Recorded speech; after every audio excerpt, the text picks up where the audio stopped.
Welcome to 360 Money Matters, where financial planners Billy and Andrew talk all things financial planning. This podcast aims to increase your knowledge and confidence with all things money. Each week, they will cover topics like wealth creation strategies, investment principles, creating passive income, paying off your debt faster, and much, much more, so you can live a life on your terms without limits. Hello and welcome back to another episode of the 360 Money Matters podcast. I am Billy and I'm joined by my co-host, Andrew.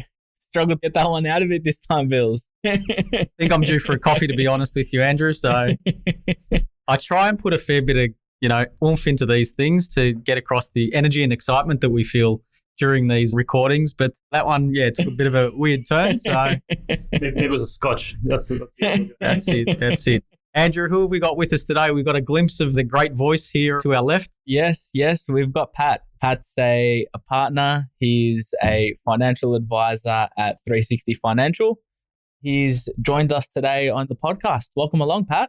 Thanks for having me, guys. Really looking forward to one of these. I've never actually tried one, so interesting. Pat, you sound like a natural already, so just enjoy the ride, mate. But what we thought we'd do, something different, bit of a different slant that we want to go on with the podcast today. But we're actually talking about a real life scenario that Pat's come across. Obviously, we're not talking client names or anything to maintain privacy, but we wanted to talk a little bit about the client circumstance, what they came in to talk to you about, what we went through as part of that process as financial planners, and what the outcome was for the clients. Because I think there's a fair bit, when we're talking about a real life example, that's probably the best way to try and articulate the value and the things that we look after for clients. Yeah, absolutely. But before we sort of delve into some of the details, Pat, give us a rundown. Tell us a bit about yourself, about your entrance into, the financial planning world, how you got involved in this great profession, great and noble. For me, I've been working with 360 for coming up to 5 years now, I think. Yeah, it's been a while. Advising since going back 10 years, I'd say. And it all started with my parents. So kind of getting them, making sure that they were set up right and making sure that they were looked after. That was kind of my initial foray into financial planning. And then it became, now that I've learned this, I've studied this, what else can I do with this skill set? And so, here I am.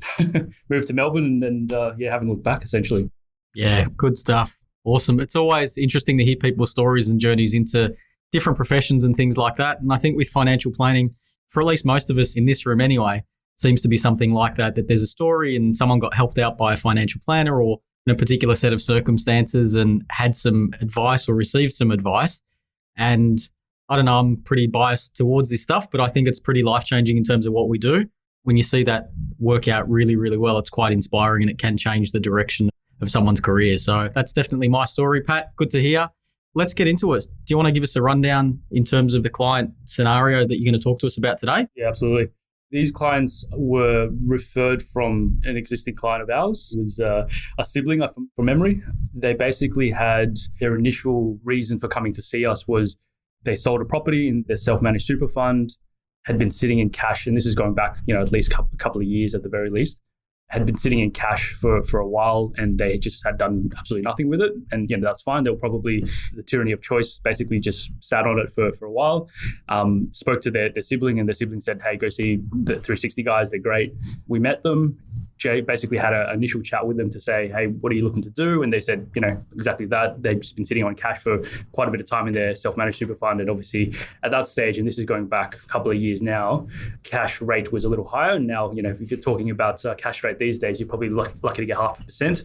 And so wanting to get an understanding in terms of what their options were with their cash in their self-managed fund and seeing what else we could do to assist them essentially. So they were at the time in their kind of mid to late 60s, looking to retire in the next kind of 5 to 10 years, essentially as well. We're figuring out kind of like a bit of what we call a financial roadmap, kind of to get an understanding in terms of what their options are, planning for that retirement piece for them. So starting off, it was really sort of, focus of the conversation was around the self-managed super fund, was around, what we do with the proceeds and the funds that are sitting in the self-managed super fund. Yep.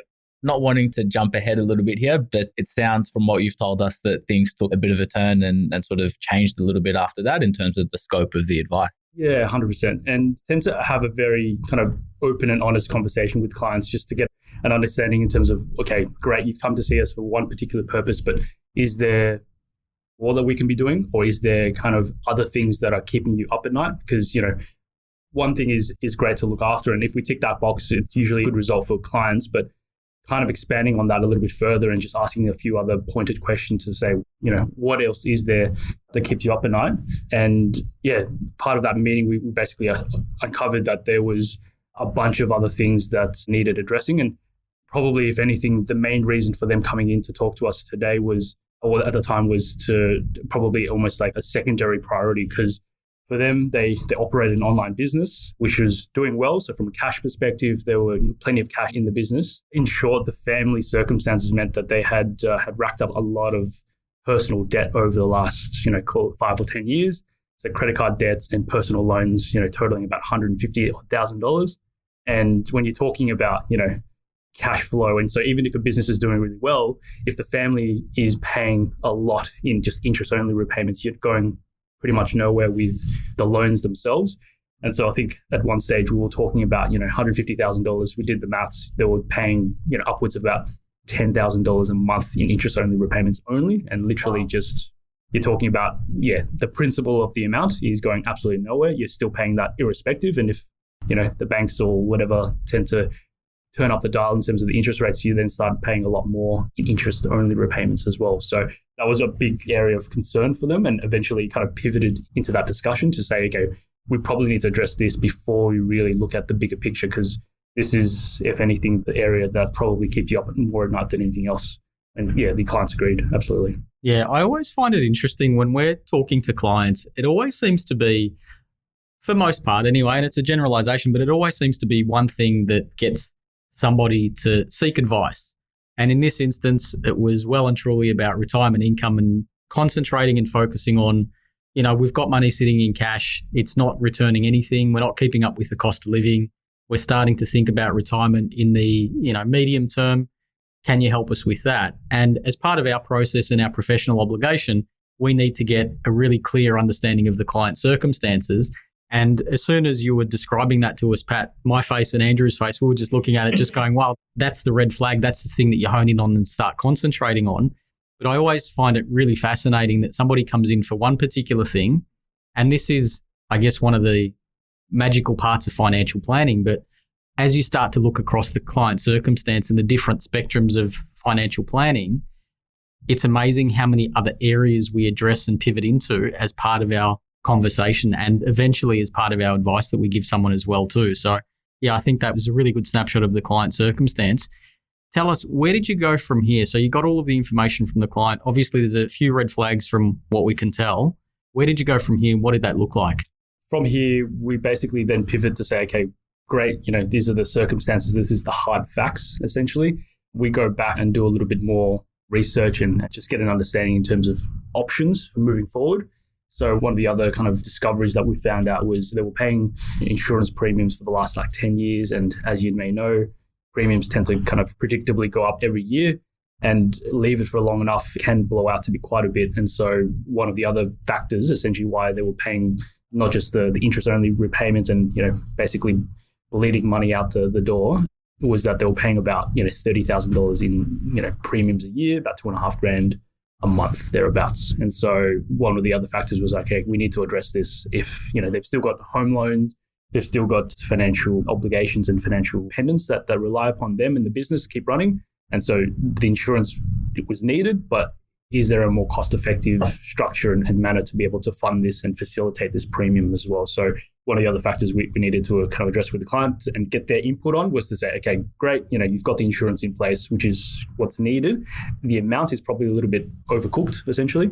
And also the premiums that you're actually paying is probably well and truly overdue for a revisit as well. So we had to look at that as part of our scope of advice and just getting the client's feedback and input on it, just to say, okay, yep, we need to look at this as part of the whole picture. And so when you're talking about, insurance amounts, overcooking the insurance, what's some of the things that, you consider and we as financial advisors will consider in terms of determining, what's the right benefit amounts? How do you decide on, $1 million, $5 million, $2 million worth of, whether it's life insurance or permanent disability or whatever it is? What are some of the factors that play into this scenario? It's different for different people, and I hate answering that question that way. I'm throwing you under the bus. And it genuinely is different for different people because, if you're looking at someone who's closer to retirement, has no debts, has no financial obligations, you may not even need insurances as a consideration. If you're talking about someone who's just starting out their career, but just purchased their first home or maybe their second home, whatever it may be, and they've got kids and a bunch of other commitments, the dial is completely different. So the scenario is completely different on the person and their circumstances. So going back to these guys, they operated a business with, business loans still in play. There was a family home with about, 500 odd grand or so in there. And, we're talking, the kids are all still living at home. So we're talking about, 3 or 4 other mouths to feed and look after essentially as part of this. And on top of that, like we were saying, in terms of their planning for, what we call plan A. So the goal is, we want to retire in 10 years time. But if their plan is we need an income stream to keep coming through for the next 10 years, it also means that we need to assess, plan B to make sure that if one of them or both of them were to pass away, at least there's something in place a bit of a safety net in place to look after the rest of the family and obviously their obligations as well. So that was one of the big factors for us. And, looking back at their insurances, it had been increasing both in terms of premiums and the amounts as well. And so when they had taken out this policy, their home loan was considerably more. The other factor was, now that the kids are, even though they're still living at home, they're not as financially dependent on mum and dad. So it's a bit of a softer conversation around what do you actually want to see happen. A bit of a morbid conversation at times, but something that we find quite necessary.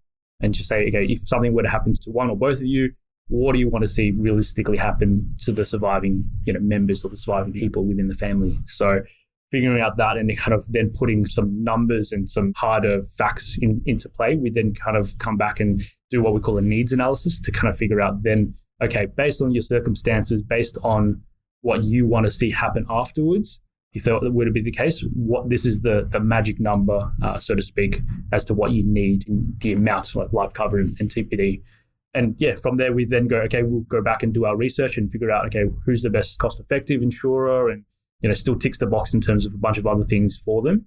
And go back and come back to the client to say, okay, this is what we're looking to recommend. And obviously jumping the gun a little bit, but that's part of the next step in terms of presenting the strategy or the recommendations to clients.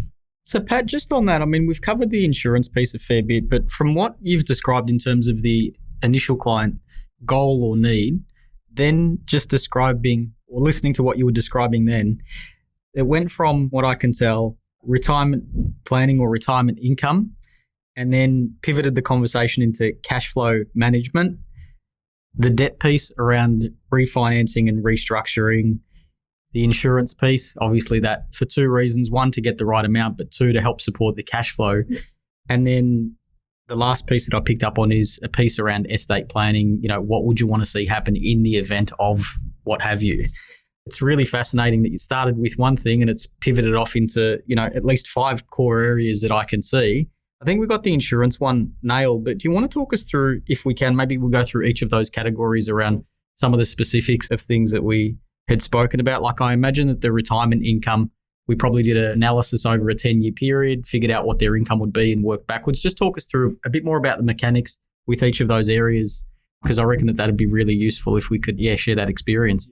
Once again, I hate using this, but it's different for different people. Looking at their circumstances, looking at, let's say, for example, in the next 10 years, let's be clear about where the debt is at that stage. So the home loan debt and the like. For the clients, it was like, we'd like to be rid of that as well, making sure that, I guess, their lifestyle isn't too heavily impacted upon retirement. That's probably a big factor for most people. So, if you're earning couple $100,000 as a family unit, and then you go back and go, oh geez, I'm going to be reliant on Centrelink as an example. You're talking about a $30,000-$40,000 income per year. So it's a huge change in circumstances for most people if that were to be the case. When reassessing, okay, what are your current needs and what do you want to see happen in retirement as well? So almost kind of reverse engineering it a little bit to say, if you retire in X amount of years, what do you need to see happen to then go start drawing, as an example, $100,000 per year to see you through to life expectancy or beyond. And, there's a piece around, as Billy mentioned, a piece around estate planning. So if there's bequests involved in terms of, do you want to have a lump sum of money to go to your kids, and obviously make sure that they're looked after upon your passing as well. There's a bigger piece around what that looks like. So a bit more planning involved oftentimes, but it's important because, intergenerational planning, particularly with kind of wealth handing over and to the kids as well these days. And, you're talking about like setting your kids up right so that, when they are comfortable to purchase their first home, at least they've got a deposit in play as well. And, this is more important than any time nowadays with, housing prices as expensive as they are. So getting your foot in the door often means you may need to lean on mum and dad to be able to do it properly. So talking about what the next step is after the fact, and it's once again a little bit morbid, but it needs to happen because you don't just pass away and just forget about the rest of it. It needs to plan out and figure out what you want to do after that. We're talking about some pretty extreme interest repayments just to, maintain the existing loans and maintain what they had. What was the eventual thought process around, how do they start paying that down? How do they start to expunge that loan? And how do they start to, ultimately free up that cash flow? Yeah, so it's more a case of cash flow. The business and I guess their ability to generate an income was pretty strong. So from a month to month or, year to year basis, they were able to bring in a lot of money, but it was more a case of better utilizing the free cash flow that was coming in. And so obviously, as you can imagine, if you're paying $30,000 in premiums and about $120,000 in interest-only repayments a year, that debt doesn't go far or doesn't move, basically. And so we basically did a bit of work around, and we worked with our mortgage broking team around what do we do with refinancing the family home, because there was plenty of equity there, and just making smarter decisions around that and restructuring a few things. So basically moving $120,000 worth of personal loans and credit cards that are paying 20% interest rates or whatever it is into a home loan at the time probably might have been paying 3-4% essentially, means that yes, you're adding more towards the home loan debt, but essentially you're also minimizing the cash flow requirements out from that as well. So if you're using that $10,000 to channel back into the home loan debt, you're probably going to be further ahead every month effectively than paying just interest only repayments. So that was the course of action we ended up moving with these guys. And eventually, like I said, restructuring insurances and restructuring the home loan and killing off some of that bad debt essentially meant that they were free and clear of a fair bit. And that also meant that from them being able to sleep better at night, going back to the kind of full equation, it meant that they could focus on the business a lot more. And the business actually, if anything, the last couple of years has actually done better as a result of it, because they could focus on the business, which is the core driver of everything, as opposed to the other stuff that happens in the background for a lot of people as well. Yeah, this is fascinating, Pat. So essentially targeting the cash flow first and foremost, and knowing that there was an issue, that obviously there was an issue there, but a real pressing issue that needed addressing immediately, that identify that. To fix that, you looked at the debt restructuring, which is a real obvious one. That's fair enough. But then fixing that, getting the free cash flow, moving that into debt elimination. So, obviously remove that burden for their eventual retirement. And then as part of the freeing up the cash flow, starting to concentrate on the asset value of their superannuation in retirement to generate the retirement income that they need to live the lifestyle that they want.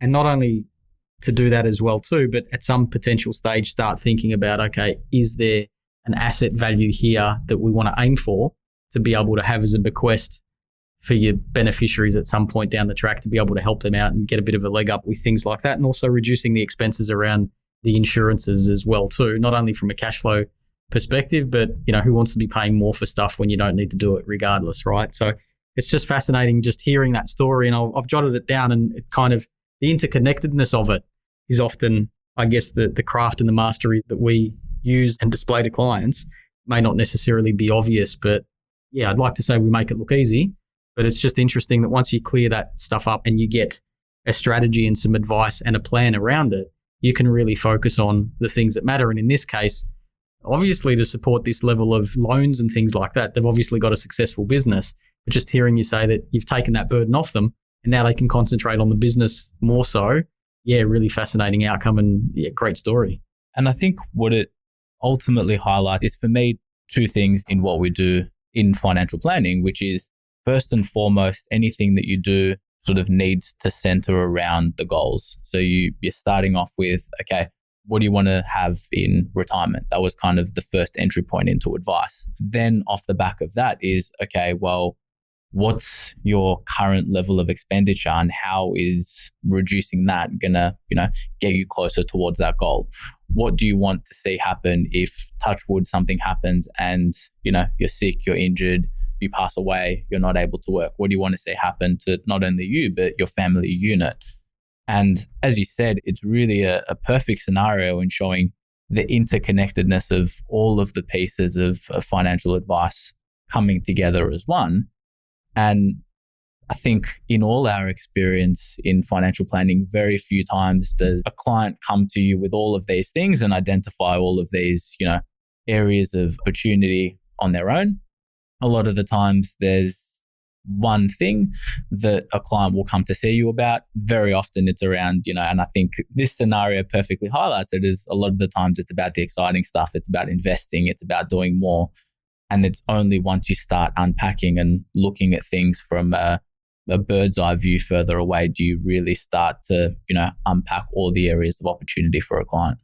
Yeah, 100%. Oftentimes, it's good to get an understanding in terms of the initial motivation behind clients coming to see us, because that's great. Because obviously, you tie that back into the conversation as a whole, but it's also broadening that out and just figuring out, okay, cool, is there more that we can do? Because oftentimes there is, and if you ask the right questions in the right way, in the right setting, I find that it helps broaden out, one, the value add that we can provide to clients. And if we just stuck with, let's just invest the money inside this self-managed super fund and walked away from the rest of it, one, I wouldn't feel comfortable knowing that they had a bunch of debt just sitting outside and, doing other things and probably not working the best way that it could be.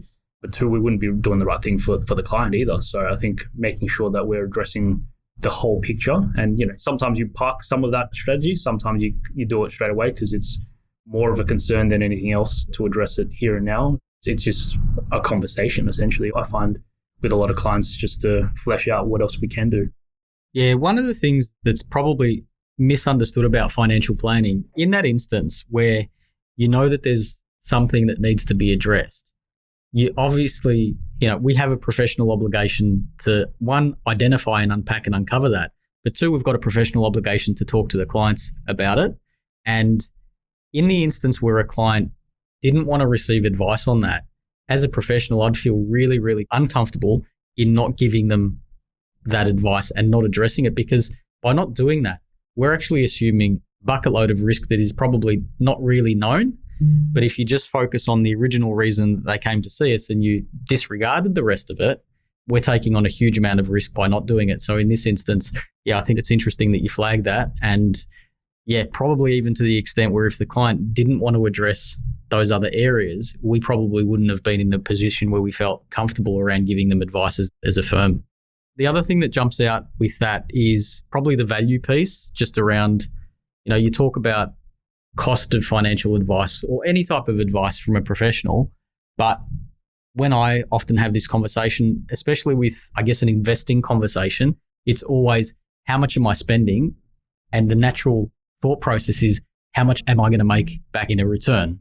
And that's natural, and people obviously think about it like that. But in this client scenario that you're describing, the value and the peace of mind that you've created by putting a strategy in place for them, you can't even put a price on it. That's completely different to, I guess, the traditional thinking around, okay, I'm spending money, what am I getting back in return? The cash flow piece, the debt restructure, I understand, but the intangible stuff around the peace of mind and also the clarity around what the future looks like is absolutely priceless, to go back to the MasterCard slogan. But I just find that really fascinating. It's often an area that's not spoken about enough, but I think that that's the real value, especially in this instance where that peace of mind, what you would have delivered to them, help them sleep at night and concentrate on their business. And just fascinating. And it's not just, whether it's receiving advice from a financial advisor or whether that's looking at your own personal circumstances. The way that I've described to clients is, it's like going to your doctor with a headache and saying, I just want pain medication to stop my headache. And asking the doctor not to do any further investigation, not to look at, underlying reasons why, not to really address anything other than just alleviating the symptoms. So I understand that, sometimes there's some hesitation around, you want to dip your toe in the water. You don't want to, show all of your cards and, start to trust someone, that, especially when you're talking about a new relationship. But if you're not digging below the surface level and all you're doing is just addressing the symptoms, well, you're never really going to solve the problem. Because I'm sure if you, had invested the funds inside the self-managed super fund, it still results in a better client outcome than them just leaving the funds in cash and doing nothing with the funds. But by not addressing all of the other areas and by not, delving deeper into the client scenario, you're not doing the best thing by the client. And really, you're not doing the best thing by yourself and your own fulfillment as well. 100%. Like I said, it'd probably keep me up at night knowing that they've got 6-figure credit card debts kicking around somewhere. So yeah, it wouldn't sit right with me for sure. Perfect. Well, Pat, it's been a real pleasure to have you on the podcast. You're clearly a natural. Watch this space. Pat's going to be back for more podcasts. It's going to be replacing me and Pilly. Sounds like a plan. That's it. And to our listeners, as always, thank you for your attention. Hopefully you got a fair bit out of the podcast today. Thought we'd go in a different direction and share a client experience that we've had recently with our listeners. As always, if you need any further information, details in the show notes, definitely make sure you look up Pat Nong on Google and get to put a face to the name. Pat, you're a natural.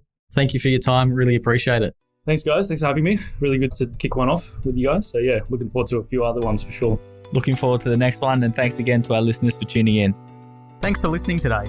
If you have any questions on what we talked about or would like to have a chat about your money journey, visit us at 360fs.com.au. Just a reminder to our listeners that the information contained in this podcast is general in nature and it is not intended as personal recommendations for the audience. Please consider whether the information suits your circumstances before acting on it. This information is provided by Billy Amaritis and Andrew Nicolaou of 360 Financial Strategists Proprietary Limited, authorised representatives and credit representatives of AMP Financial Planning.